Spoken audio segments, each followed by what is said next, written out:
ওইখানে আছে হযরত উসমান রাদিয়াল্লাহু তাআলা আনহু যখন কোন কবরের সামনে দাঁড়াইতেন দেখতেন তো এই পরিমাণ কাঁদতেন হাত্তা ইয়াবুল্লা লিহিয়াতাহু, হযরত ওসমানের দাড়িগুলো পুরো ভিজে যেত, এত কাঁদতেন তিনি, অঝরে কাঁদতেন।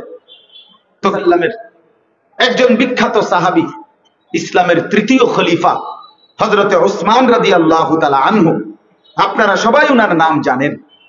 এই উসমান রাদিয়াল্লাহু তাআলা আনহু, ওনার ব্যাপারে তারিখে কিতাবে আছে, আমার কাছে একটা আরবি কিতাব আছে আত-তাযকিরা, ইমাম কুরতুবী রাহমাতুল্লাহ আলাইহি লিখিত কিতাব আখিরাতের বিষয়।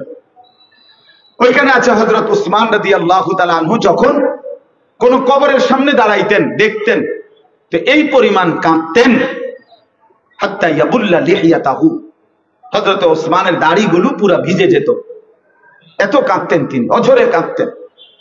তো ওনারে জিজ্ঞাসা করছে ওনার সাথীরা যে হে আমিরুল মুমিনিন ওসমান, আপনি কবর দেখলে এত কাঁদেন কেন? তো তিনি বলতেন ইন্নাল কবরা আউয়ালু মানাজিলিল আখিরাহ, শোনো কবর হচ্ছে আখিরাতের প্রথম ঘাঁটি। ফাইন নাজা মিনহু ফামা বাদাহু আইসারু মিনহু, যদি কেউ কবর থেকে বেঁচে যায় তো পরবর্তী সব ঘাঁটি তার জন্য সহজ। ওয়াইন লাম ইয়ানজু মিনহু ফামা বাদাহু আশাদ্দু মিনহু, যদি এই কবরে কেউ বাঁচতে না পারে তো হযরত ওসমান বলেন পরবর্তী সবগুলো ঘাঁটি তার জন্য তার চাইতে বেশি কঠিন কঠিন। এরপরে তিনি রাসূলুল্লাহ সাল্লাল্লাহু আলাইহি সাল্লামের একটা হাদিস বলতেন, হযরত ওসমান রাদিয়াল্লাহু তাআলা বলতেন ক্বালা ওয়া ক্বালা রাসূলুল্লাহ সাল্লাল্লাহু আলাইহি ওয়াসাল্লাম, আল্লাহ রাসূল সাল্লাল্লাহু আলাইহি সাল্লাম বলতেন মা রাআইতু মানজারান কাত্তু ইল্লা ওয়াল কবরু আফযাউ মিনহু। আল্লাহু আকবার। তিনি বলেন আল্লাহর নবী সাল্লাল্লাহু আলাইহি সাল্লাম বলেছেন যে আমার উম্মত, আমি রাসূল, আমি মুহাম্মদ, আমি নিজে কবরের চাইতে, কবরের আযাবের চাইতে ভয়ানক কোন দৃশ্য আল্লাহর কসম আমি রাসূল আর কিছু দেখি নাই। মা রাআইতু মানজারান কাত্তু, কাত্তু মানে কখনোই, আমি আর কখনোই কবরের আযাবের চাইতে মারাত্মক কোন দৃশ্য দেখি নাই। এজন্য বাপ, কবরের আযাব সত্য, কবরের আযাব সত্য, কবরের আযাব সত্য। প্রতিটা নাফরমান কষ্ট পাবে, আখিরাতের কষ্ট তো আছেই, কবরের জিন্দেগীর কষ্টও সাংঘাতিক। আল্লাহ রাসূল সাল্লাল্লাহু আলাইহি ওয়াসাল্লাম বলেন কবরের তিনটি প্রশ্নের উত্তর যেই নাফরমান দিতে পারবে না তো আল্লাহ তাআলার পক্ষ থেকে ফেরেশতাদেরকে বলবে আফরিশুহু মিনান নার ওয়ালবাসুহু মিনান নার ওয়াফতাহু লাহু বাবান ইলান নার, আমার এই নাফরমান বান্দার কবরে জাহান্নামের বিছানা বিছিয়ে দাও, জাহান্নামের পোশাক পরিয়ে দাও, জাহান্নাম বরাবর দরজা খুলে দাও। এগুলো এক, ফেরেশতারা এই তিনটা কাজ করবে, জাহান্নামের বিছানা, জাহান্নামের পোশাক, জাহান্নাম বরাবর দরজা খুলে দিবে। এই হলো একটা। এরপরে আল্লাহর নবী সাল্লাল্লাহু আলাইহি সাল্লাম বলেন আরেকজন ফেরেশতা আসবে এই নাফরমানের কবরে, আয়েশা ফায়ুদরাবু লাহু বিমিতরাকাতিন মিন হাদিদ, তারে লোহার গুর্জ, লোহার হাতুড়ি দিয়ে একটা আঘাত করবে। কেমন আঘাত? গরবাতান বাইনা উযুনাইহি, রাসূলুল্লাহ সাল্লাল্লাহু আলাইহি সাল্লাম বলেন ওই ফেরেশতা তারে লোহার গুর্জ দিয়ে, লোহার হাতুড়ি দিয়ে দুই কান বরাবর, বাইনা উযুনাইহি, দুই কানের মাঝখানে, দুই কান বরাবর একটা আঘাত করবে।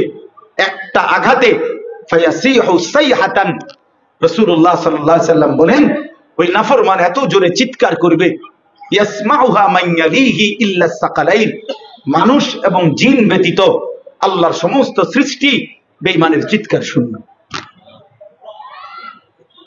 হ্যাঁ বন্ধু, বিষয়টা খামখেয়ালি না, বিষয়টা খামখেয়ালি। আরো শুনেন, রাসূলুল্লাহ সাল্লাল্লাহু আলাইহি সাল্লামের সাহাবী হযরত বারা ইবনে আযিব রাদিয়াল্লাহু তাআলা আনহু বর্ণনা করছেন একদিন আল্লাহর নবী সাল্লাল্লাহু আলাইহি সাল্লাম একজন সাহাবীর জানাজা পড়তে গেছে। তো সাথে সাহাবীরা, উনি জানাজা পড়তে গিয়ে প্রথমে আল্লাহর নবী সাল্লাল্লাহু আলাইহি সাল্লাম কবর, যে খালি কবর অর্থাৎ দাফনের আগেই, জানাজা পড়াইবার আগেই নবীজি কবরের সামনে আইসা দাঁড়াইছে। কবরের সামনে খালি কবরটার দিকে হযরত বারা ইবনে আযিব বলেন যে আল্লাহর কসম নবীজি কবরের দিকে তাকাইয়া কতক্ষণ অঝরে কাঁদছেন নিজে। সাহাবীরা বলেন আমরাও নবীজির সাথে সবাই কাঁদতে থাকলাম। এরপরে অনেকক্ষণ পরে চোখ মুছা আল্লাহর নবী সঙ্গীদের দিকে তাকাইয়া সাহাবীদের দিকে তাকাইয়া বললেন, ইয়া ইখওয়ানি লিমিসলি হাদা ফাআইদু, এই আমার সাথীরা, এই কবরের জন্য তোমরাও রেডি হও, এই কবরের জন্য তোমরাও প্রস্তুতি নাও, আজ কিংবা কাল এখানে আমাদেরকেও শোয়ানো হবে।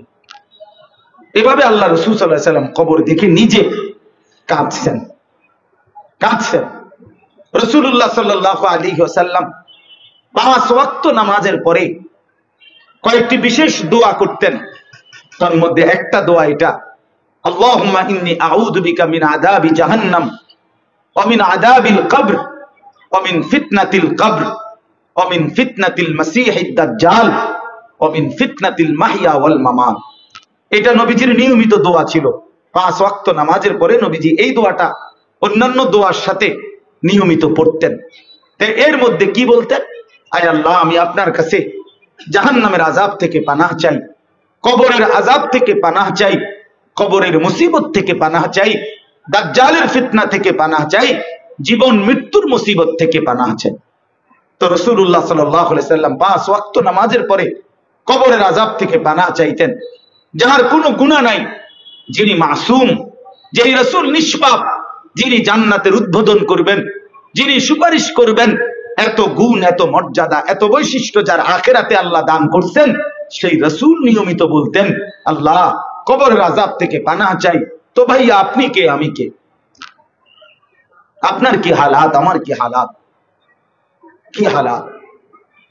হায় নওজোয়ান, হায় মুসলমানের সন্তান, অভিভাবকের কি পরিমাণ গাফলতি আর সন্তানের কি পরিমাণ গাফলতি।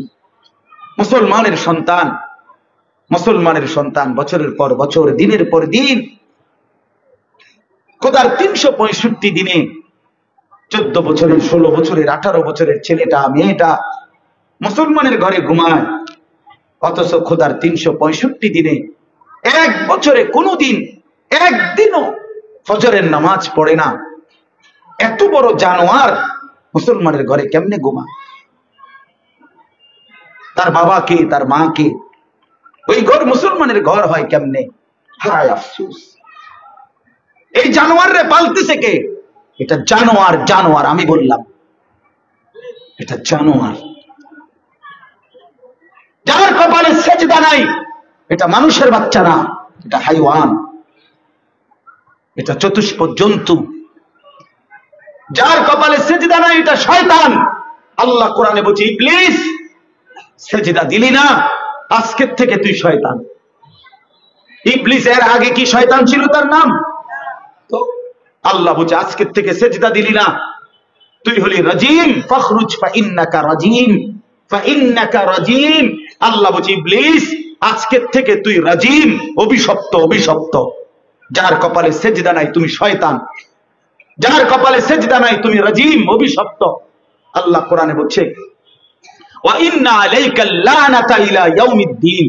ইবলিসকে আল্লাহ বলছে, ইবলিস সেজদা দিলি না, তো আজকের থেকে নিয়ে কিয়ামত পর্যন্ত তোর উপরে আমি আল্লাহর লানত। এজন্য বেনামাজির উপরে আল্লাহর লানত, বেনামাজির উপরে আল্লাহর লানত।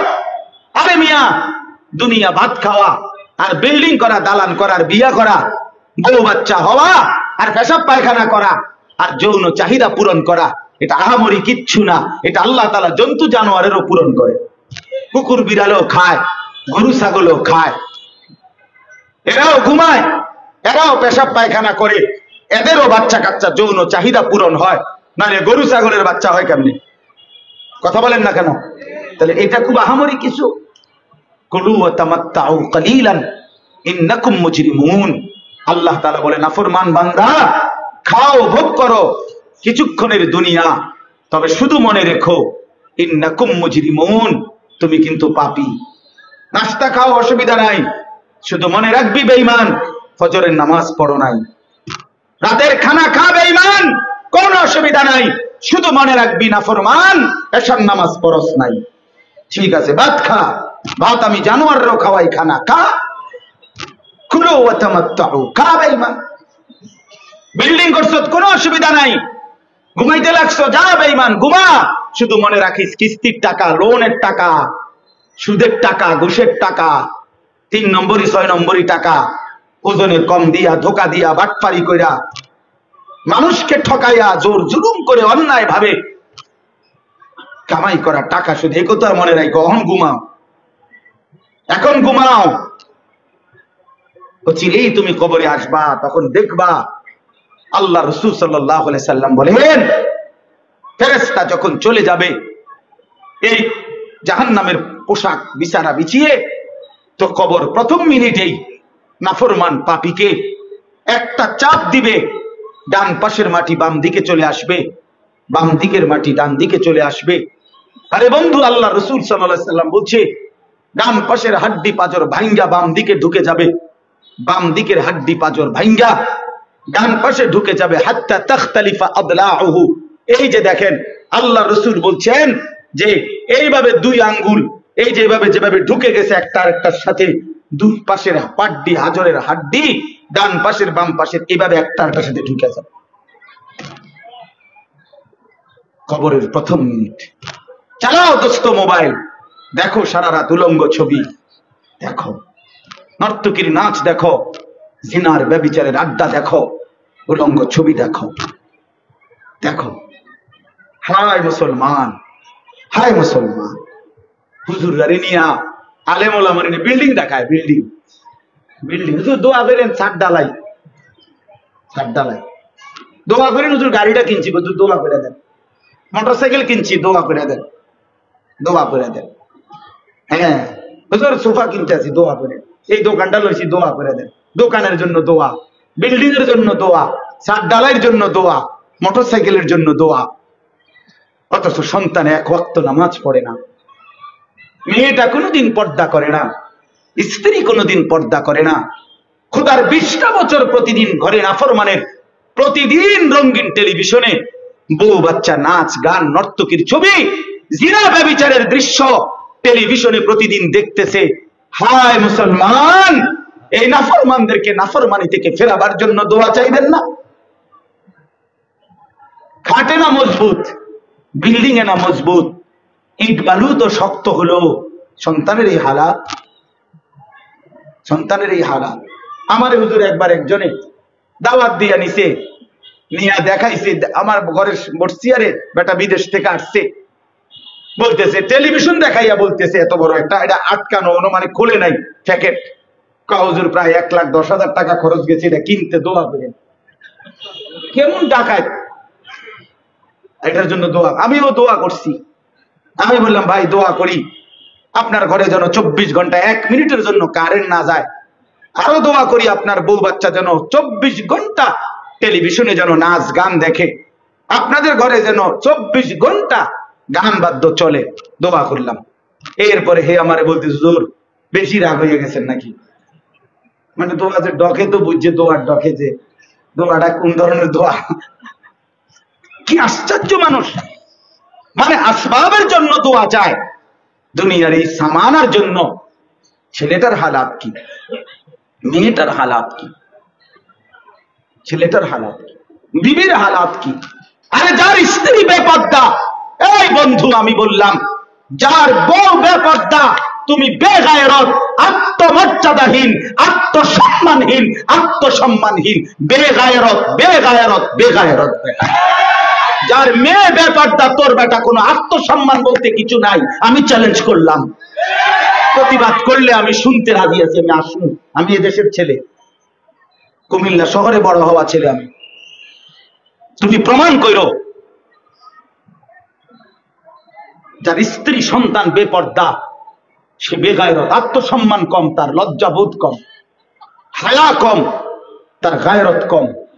আমার বেডি মানুষের বেড়া চায়, হ্যাঁ আমার আর কি রইল, আর আমার মাইয়া মানুষের পোলা সারাদিন বখাটে দুশ্চরিত্র সন্তান সব দেখে, আমার মেয়ের রূপ আর যৌবন, তা আমার আর জীবনের বেঁচে থেকে লাভ হইল কি? আমার জীবনের আর বেঁচে থেকে লাভ কি? হাদিসের মধ্যে আছে, হযরত সাদ ইবনে মুআজ রাদিয়াল্লাহু তাআলা আনহু, না, সাদ ইবনে আবি ওয়াক্কাস রাদিয়াল্লাহু তাআলা আনহু, তিনি একদিন বলছেন, ইয়া রাসূলুল্লাহ, আমি যদি 1 মিনিটের জন্য আমার স্ত্রীকে দেখি কখনো বেপর্দা, তো আমার তরবারিটা বের করে একটা কোপ দিয়া তার কল্লাটা আলাদা করে ফেলবো। তখন সাহাবায়ে কেরাম, হাদিসে আছে উপস্থিত সাহাবীরা সবাই বলছে আল্লাহু আকবার, মানে খুশি হয়ে গেছে সাহাবীরা যে দেখছুনি সাহাদের আত্মসম্মান কেমন। তো নবী সাল্লাল্লাহু আলাইহি সাল্লাম বললেন, আতাজাবুনা মিন গায়রাতি সাদ, এই যে গায়রাত শব্দ ব্যবহার করছে নবীজি নিজে, আতাজাবুনা মিন গায়রাতি সাদ, আরে তোমরা সাদের আত্মমর্যাদা দেখে অবাক হলা? তখন তিনি বললেন, আল্লাহি আনা আগিয়ারু মিনহু, আল্লাহর কসম আমি মুহাম্মদ তার চাইতে বেশি আত্মসম্মান সম্পন্ন। আমার স্ত্রীর ব্যাপারে, আমার কন্যার ব্যাপারে আমি তার চাইতে বেশি গায়রতওয়ালা। আল্লাহু আগিয়ারু মিন্নি, আগিয়ারু মিন্নি অর্থ কি? আল্লাহ আমার চাইতে বেশি গায়রতওয়ালা। এই জন্য আল্লাহ তাআলা তার কোন বান্দি, অর্থাৎ তার কোন নারী পুরুষ যে আল্লাহর বান্দা বান্দি জিনার ব্যভিচার করিলে, তার ইজ্জতের মধ্যে হাত দিলে, আল্লাহ তাআলা বলছে বন্ধু সাবধান, আপনারা কেউ বিচার করবেন না, এই বিচার আমি নিজে করব। আয-যানিয়াতু ওয়াজ-যানি ফাজলিদু কুল্লা ওয়াহিদিন মিনহুমা মিআতা জালদা, এটার মধ্যে কোন রকমের কোন আদালতের কোন অথরিটি নাই, সরাসরি আল্লাহ ব্যভিচারের শাস্তি আল্লাহ নিজে বর্ণনা করেছেন। এটা গায়রত, এটা গায়রত। এজন্য মনে রাখবেন, আপনাদেরকে বললাম, হ্যাঁ, দুইটা লাইন শুদ্ধ বললেই ভদ্রলোক হয় না। আখলাক যার সুন্দর, দিন যে মানে, আল্লাহকে যে মানে, রাসূলকে যে মানে, তাকে বলে ভদ্রলোক। শুধু শব্দ উচ্চারণ দ্বারা শুদ্ধ না, ভদ্রতা না। কথা তো শুদ্ধ বলে, জি স্যার কেমন আছেন, ভালো আছেন, প্লিজ বসবেন, কিন্তু আপনি এক খোঁচা দিয়া টাকা মাইরা দিছে 3 কোটি। সোর তুই বেটা, তুই কথা কত সুন্দর করলে কি লাভ? তুই তো বাটপার, তুই হারামখোর বেটা, তুই সুদখোর ঘুষখোর বেটা, তুই প্লিজ কস কীর্তি বেটা। হ্যাঁ, কিসের শুদ্ধ মানুষ বেটা? এই শুদ্ধতার কি অর্থ আছে যে শুদ্ধতার আখলাক নাই? হারামের টাকা যার মধ্যে, বলেন মিয়া। আমার বাপ, আখিরাত ভুইলেন না, কবর ভুইলেন না, পরকাল ভুইলেন না। সুখে থাকলেও মরে যাবেন, দুঃখে থাকলেও মরে যাবেন, অট্টালিকার মানুষটাও মরে যাবে, কুড়ে ঘরের লোকটাও মরে যাবে। জীবনে যে কোনোদিন দুঃখ দেখে নাই তারও মৃত্যু হবে, জীবনে যে কোনোদিন সুখ দেখে নাই তারও মৃত্যু হয়ে যাবে। বন্ধু আমার, কবরে যেতেই হবে। আল্লাহ তাআলা বারবার বলছে, বান্দা তুমি চাইলেও আমি তোমারে রাখবো না, তুমি না চাইলেও তোমারে আমি রাখবো না, দুনিয়া আমি থাকতে দেব না বান্দা, দেব না, দেব না। অতএব কবরে যেতেই হবে বন্ধু, কবরে যেতেই হবে। আমার কথায় রাগ হইয়েন না। এই সত্য কথা বলার অর্থ খোদার কসম কারোর সাথে দুশ্মনী না, আল্লাহর কসম, রব্বে কাবার কসম। এ কথা বিবেক জাগানো চাই, দিল জাগানো চাই। কেন আপনি আল্লাহর নাফরমানি করবেন? আপনার আখিরাত আপনি ভুলে গেলেন, আপনার কবর আপনি ভুলে গেলেন। কেমনে ভুলে গেলেন? কেমনে ভুলে গেলেন? আল্লাহ তাআলা আমাদেরকে বুঝ দান করেন। বারবার আল্লাহ কোরআনে বলছেন, ওমা হাযিহিল হায়াতুদ দুনিয়া ইল্লা লাহবুন ওয়া লাইব। হে বান্দা, বিশ্বাস কর বান্দা, দুনিয়া কিছুক্ষণের তামাশা আর খেলাধুলা ছাড়া আর কিছুই না, আর কিছুই না বান্দা। শুধু শুধু শুধু শুধু কেন নামাজ পড়বেন না? কেন আপনার ছেলে নামাজ পড়বে না? বাপ 12 বছর ছেলেটা পড়লো, 16 বছর আপনার ছেলের আপনি শিক্ষিত বানাইলেন। আরে আপনি মুসলমান, আপনার ছেলে মুসলমান, 16 বছর ছেলেটা পড়লো, 16 বছর পরেও এতগুলো পড়া পড়লো, বাংলা, অঙ্ক, ইংরেজি, পদার্থ, জীববিজ্ঞান, রসায়ন বিজ্ঞান, উচ্চতর গণিত। আপনার সন্তান, আপনি মুসলমান, আপনার ছেলে মুসলমান, 16 বছর পড়ার পরেও আল্লাহর কোরআন দেখে দেখেও কদ্দুর শুদ্ধ পড়তে পারে না। এর চাইতে বড় ব্যর্থ, বদনসিব আর আসমানের নিচে জমিনের উপর আর কেউ হইতে পারে না। ওই মুসলমান ব্যর্থ মুসলমান, ব্যর্থ মুসলমান।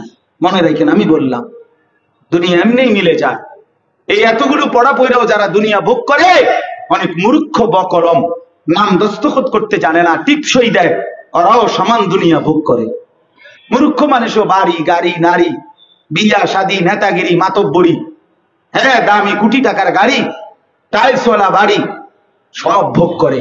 কাজে আমি নিষেধ করি না, পড়তে বলি, মানা করি নাই। আমি কুমিল্লা ভিক্টোরিয়া কলেজ থেকে মাস্টার্স পাস করছি, তাহলে পড়তে নিষেধ। আমি বিজ্ঞান বিভাগ থেকে, সায়েন্স বিভাগ থেকে এসএসসি 1998 সালে দাখিল পাস করছি। সমগ্র বাংলাদেশে সর্বোচ্চ নাম্বার পেয়ে ফার্স্ট হয়েছি, আলহামদুলিল্লাহ। 1 নাম্বার হয়েছি সারা বাংলাদেশে।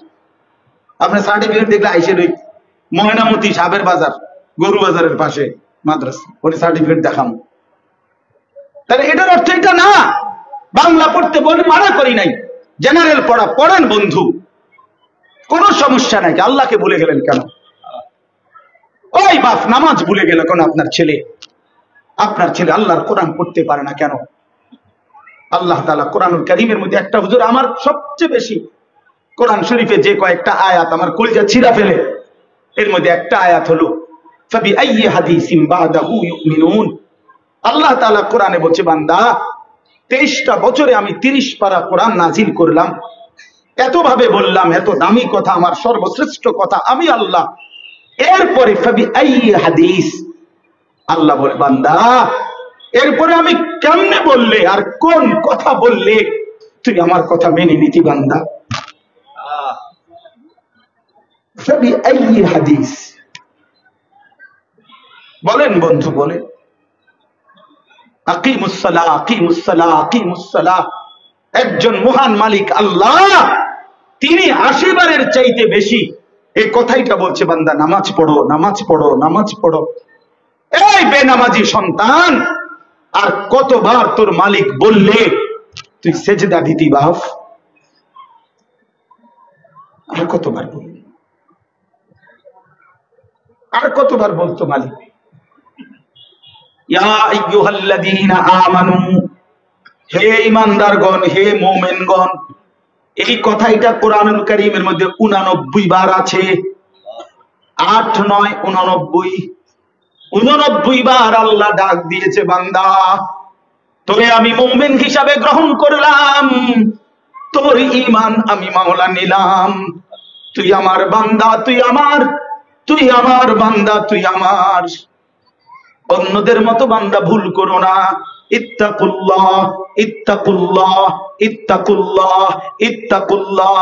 আল্লাহ বলছে, মুমিন বান্দা আমার, আমাকেই ভয় করো, আমাকেই গুনাহ ছেড়ে দাও, আমার গোলামি করো। আর কতবার বললে বন্ধু? 89 বার বলার পরেও আর কতবার বললে বন্ধু তুমি মালিকের কথা শুনতা?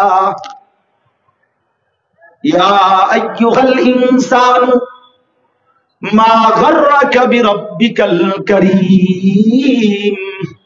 আল্লাহ বলে, মানুষ, আমার মতো দয়ালু মেহেরবান মাওলা থেকে কে তোমারে ভুলায় দিল? এমন মাওলা আর কই পাইবা বান্দা, কই পাইবা? এজন্য বন্ধু আমার, ভেবে দেখেন, আমি ভাবনার ফেরিওয়ালা। হ্যাঁ, আমি আসলে বক্তা না, বক্তার জাত না, এই নিয়ম মাফিক কিছু বলতেও পারি না। খুব বেশি অস্থিরতা লালন করি, এক ফেরিওয়ালার মতো বিশ্বাস করি। ফেরিওয়ালা একটা বিশ্বাস জানে, ফেরিওয়ালার একটা স্বভাব। ফেরিওয়ালা এই মাথা থেকে ওই মাথা পর্যন্ত বলেই যায়, চিল্লাইয়া যায় তার মালের কথা। সে জানে কেউ কাস্টমার যদি নাও ডাকে, তারপরও সে তার ঘোষণা দিয়েই যায়। ওলামায়ে কেরাম উম্মতের ফেরিওয়ালা। আপনারা গ্রহণ করলেও বলে যায়, আপনারা গ্রহণ না করলেও বলে যায়। যুগ যুগ ধরে ওলামায়ে কেরাম আপনাদেরকে ফেরিওয়ালার মতো ডেকেই যাচ্ছে, আল্লাহর দিকে ফিরাইয়াই যাচ্ছে, ফিরাইয়াই যাচ্ছে। ইন্না হাদাইনাহুস সাবিলা। আল্লাহ বলে, আমি আমার বান্দার জন্য যুগে যুগে নবী রাসূল এবং তার পরবর্তী ওলামায়ে কেরাম পাঠিয়ে জান্নাতের রাস্তা, কামিয়াবির রাস্তা আমি দেখাইছি, আমি দেখাইছি। অতএব আমার কথা শেষ, আমি শুধু তর্জমাটা শুনাই এবার আপনাদের কাছে। এই কথাটাই আমার মুরব্বী হুজুর আমার সামনে বসা, আসলে আমি এতটা শক্ত কথা বলা কতটুকু উচিত হয়েছে তাও আমি জানি না, কিন্তু আমি আপনাদের কাছে এই কথাটাই ছোট্ট হিসাবে বলতে চাই। বাবা, আপনারা যে কয়েকজন বসছেন নওজোয়ান ছেলে, তোমরা ভাই নামাজ পড়ো ভাই, ফজরের নামাজ পড়ো বাপ। ফজরের নামাজ যে পড়ে না সে খবিস, নবীজি বলছে খবিস ওয়া ইল্লা আসবাহা খবিসান নাফস। ফজরের নামাজ যে পড়ে না, রাসূল বলছে সে কাসলান, অলস। ফজরের নামাজ যে পড়ে না, নবী বলছে যাকা রাজুলুন বালা শাইতানু ফি উযুনাইহি, শয়তান তার দুই কানে পেশাব করে দেয়।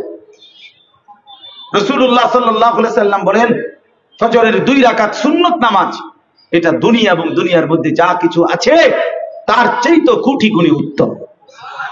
রাকাতাল ফজরি খায়রুম মিনাদ দুনিয়া ওয়া মা ফিহা। আরে রাসূলুল্লাহ সাল্লাল্লাহু আলাইহি সাল্লাম বলছে উম্মত ফজরের 2 রাকাত সুন্নত কখনোই ছেড়ো না। ওয়া ইন তারাদাতকুমুল খাইলু, যদি তোরে ঘোড়া পিছায়া মাইরা ফেলে, ঘোড়াও যদি তোকে পিষ্ট করে ফেলে, তারপরও ফজরের সেজদা উম্মত মিস দিও না। হ্যাঁ, ফজরের সেজদার মধ্যে কামিয়াবি।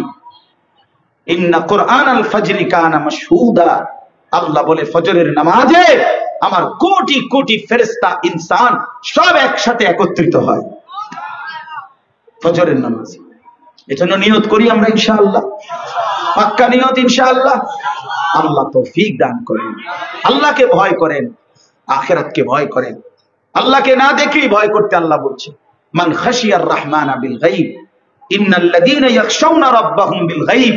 আল্লাহ বলে যারা আমাকে না দেখে ভয় করে, অর্থাৎ আমার কথাগুলো, কবর, হাসর, মিজান, ফুলসিরাত, আমলনামা, জান্নাত, জাহান্নাম, আল্লাহ বলে এই সবগুলো বিষয়কে যারা ভয় করে, কামনা করে, আমি আল্লাহকে ভয় করে।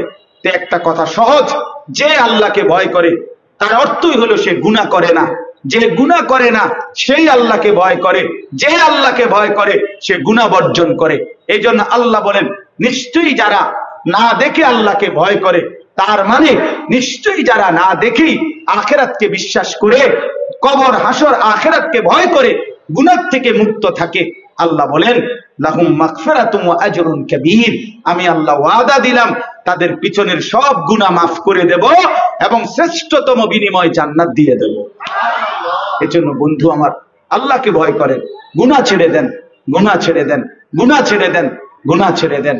দোস্ত আমার শায়েখ আল্লামা মুফতি মুশতাকুর নবী সাহেব চিল্লায়ে চিল্লায়ে বলে গুনাহ আগুন, গুনাহ আগুন, গুনাহ আগুন। প্রতিটা গুনার ওই পিঠে আগুন আছে। কি আছে বাপ?